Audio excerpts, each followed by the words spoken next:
जय जय श्री राधे राधे दोस्तों। जय श्री कुंज बिहारी, जय जय श्री हरिदास। हरे कृष्ण। दोस्तों, भगवान श्री कृष्ण को हम सबके जीवन के बारे में पता था, अब भी पता है। कलयुग में हम मनुष्य का जीवन कैसे रहेगा,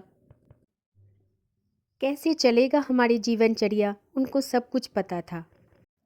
इसीलिए भगवान श्री कृष्ण ने महाभारत युद्ध के दौरान गीता के ये उपदेश अपने प्रिय शिष्य अर्जुन को दिए थे।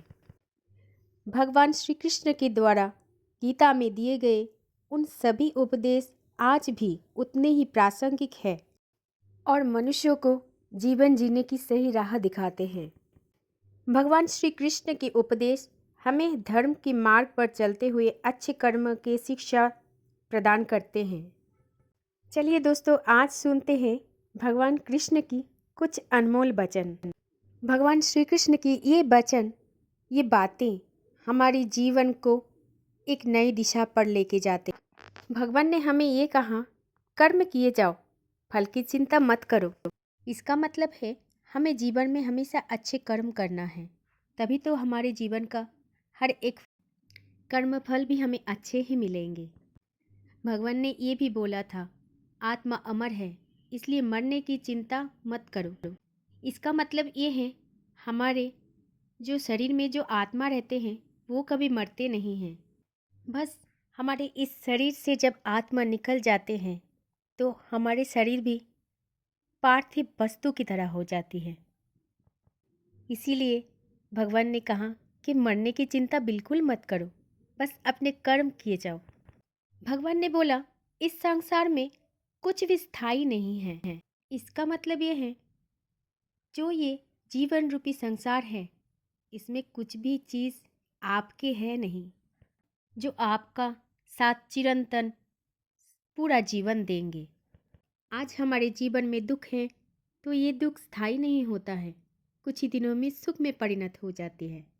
ऐसे ही हमारे जीवन में कुछ भी चीज़ स्थायी नहीं होती। हमें कर्मों के अनुसार हमेशा फल मिलता है। अगर हम अच्छे कर्म करेंगे तो जीवन से मुक्ति पाने के बाद हम स्वर्ग में जाएंगे। अगर हमारा कर्म बुरा है तो हम नरक में जाएंगे। वैसे सबसे ज़्यादा 3 कर्मों को भगवान श्री कृष्ण ने बुरा कहा, वो है काम, क्रोध और लोभ। मौन रहना अच्छा उत्तर है किसी ऐसे व्यक्ति के लिए जो आपके शब्दों का कोई महत्व नहीं देता। हमारे आत्मा का अंतिम लक्ष्य परमात्मा से मिल जाना होता है। दोस्तों, भगवान ने कहा है कि धर्म केवल कर्म से होता है, कर्म के बिना धर्म का कोई परिभाषा नहीं होता। इसीलिए भगवान ने कहा है कि कर्म अच्छा करो तो अब अच्छे धार्मिक बन जाओगे। भगवान ने कहा है, अहंकार करने पर इंसान की प्रतिष्ठा, वंश, वैभव तीनों ही समाप्त हो जाता है। इसीलिए जीवन में कभी भी किसी बात का अहंकार मत कीजिए। भगवान की सबसे सुंदर बातें ये हैं, मैं सभी प्राणियों के हृदय में स्थित आत्मा हूँ। तो सभी समझ गए दोस्तों, हमारे हृदय में जो आत्मा है वो ही है हमारे परम ब्रह्म, परम सत्य भगवान श्री कृष्ण। एक बात पर कभी आप और हमने नोटिस नहीं किया कि हमारे चित्त में भगवान श्री कृष्ण बैठे हैं। तो जब भी हम मन की सुनते हैं तो हम जीवन में कुछ भी गलती नहीं करते। जब भी हम दिमाग से सुनते हैं, बुद्धि से काम करते हैं, अपने बुद्धि से, तभी हम हमेशा गलतियां करने लग जाते हैं। इसलिए कोई भी काम करने से पहले अपने मन की सुनो, अपने हृदय में स्थित भगवान श्री कृष्ण की बातें सुनो। उसका दिखाया हुआ मार्ग हमेशा सच्चाई से भरा हुआ है, क्योंकि वो हमारे हृदय रूपी मन और चित्त में बैठा है, हमारी आत्मा बनकर।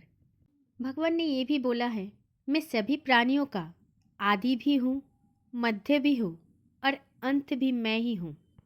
वो हमारे जीवन का प्रारंभ भी है, मध्यावस्था में भी वो हमारे साथ ही रहते हैं, आत्मा बनकर, हृदय बनकर, मन बनकर, और अंत में पंच तत्व में विलीन होने के साथ भी वो हमारे साथ ही रहते हैं। भगवान श्री कृष्ण ने कहा, सत्य कभी नष्ट नहीं होता। सच में दोस्तों, जो सत्य है वो कभी नष्ट नहीं होता है, वो हमेशा सत्य ही रहता है। भगवान ने बोला, अच्छा काम करने से कभी डरना नहीं चाहिए। ये बात तो अति सुंदर है। जब भी दोस्तों हम कोई अच्छा काम करते हैं तो डरते नहीं हैं, क्योंकि उस अच्छे काम में हमारा भगवान है, उस अच्छे काम के चिंतन में श्री कृष्ण है। दोस्तों, भगवान ने बोला, समय कभी रुकता नहीं है। आज यदि बुरा चल रहा है तो कल अवश्य आपका अच्छा हो जाएगा।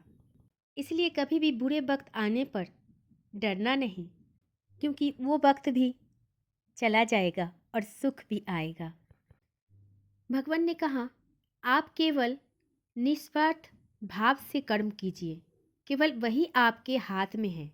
इसलिए हमेशा कर्म निस्वार्थ भाव से ही कीजिए। मैं श्रेष्ठ हूँ, ये आत्मविश्वास है, लेकिन सिर्फ मैं ही श्रेष्ठ हूँ ये अहंकार होता है।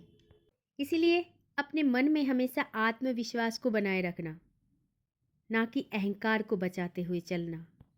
श्री कृष्ण भगवान ने कहा, मैंने ही इस समस्त सृष्टि की रचना की है, मैं ही इसका पालन पोषण भी करता हूँ और मैं ही इस सृष्टि का विनाश अर्थात अंत भी करता हूँ। इसका मतलब ये है, भगवान ने हम सबके पालन पोषण करते हैं, हमें मुक्ति भी देते हैं, ठीक इसी तरह जैसे हमें सृष्टि भी करते हैं। अगर आपके मन में प्रेम की भाव हो तो उस प्रेम सदैव माफ़ी मांगना पसंद करते हैं, और अहंकार मन में भाव हो तो इस अहंकार माफ़ी सुनना पसंद करता है। आपको कौन सा अच्छा लगता है, माफ़ी मांगना या माफ़ी सुनना? दोस्तों, इस बात का ध्यान हमेशा रखना, जो मार्ग ईश्वर ने आपके लिए खोला है उसे कभी भी कोई भी नहीं बंद कर सकता। तो भरोसा रखना ईश्वर पर, वो जो भी करता है आपके लिए हमेशा अच्छा ही करता है। दोस्तों, भगवान ने कहा, मनुष्यों का जीवन केवल उसके कर्मों पर चलता है, जैसा कर्म वैसा उसका जीवन होता है। इसीलिए कर्म हमेशा अच्छा कीजिए कि जीवन भी आपका सहज और सरल हो। हम मनुष्य हमेशा सच कहने से बचते हैं या फिर डरते हैं, पर सत्य कभी छुप नहीं सकता है और ना ही कभी मिट सकता है। चाहे कितनी भी छुपा लो, पर सच तो उजागर हो ही जाएगा। ये भी कहा है भगवान श्री कृष्ण ने। इसलिए हमारे मार्ग हमेशा सच और सत्य का होना चाहिए। दोस्तों, भगवान श्री कृष्ण हमारे जीवन को सहज और सरल और सुंदर बनाने के लिए हमें पहले से सावधानी कर दिए थे, ऐसी सुंदर सुंदर बातें कहकर। दोस्तों, भगवान श्री कृष्ण के ये सुंदर वाणियों को सुन के अगर हम हमारे जीवन में थोड़ा सा भी ज्ञान प्राप्त कर लेते हैं तो हमारे जीवन भी उतना कठिन नहीं होगा, बेहद सरल सहज हो जाएगा। भगवान हम सब में है, बस हमें ढूंढना है, हमें उसे बुलाना है, वो हमारे चित्त में ही रहते हैं। इसलिए दोस्तों, आप अगर भगवान की इस सभी बातों को अपने चित्त में बिठा लेंगे और जीवन शैली को उनके कही हुए बातों पर चलाएंगे तो आपके जीवन में भी कष्ट कभी नहीं होगा, दुख कभी नहीं होगा। कष्ट दुख आने से भी आप दुखी नहीं होंगे। भरोसा अगर किसी पे करना है तो उनके ऊपर ही कीजिए, विश्वास किसी को करना है तो उनको ही कीजिए और प्रेम से बोलिए, जय जय श्री राधे राधे, जय जय श्री कुंज बिहारी, जय जय श्री हरिदास, हरे कृष्ण।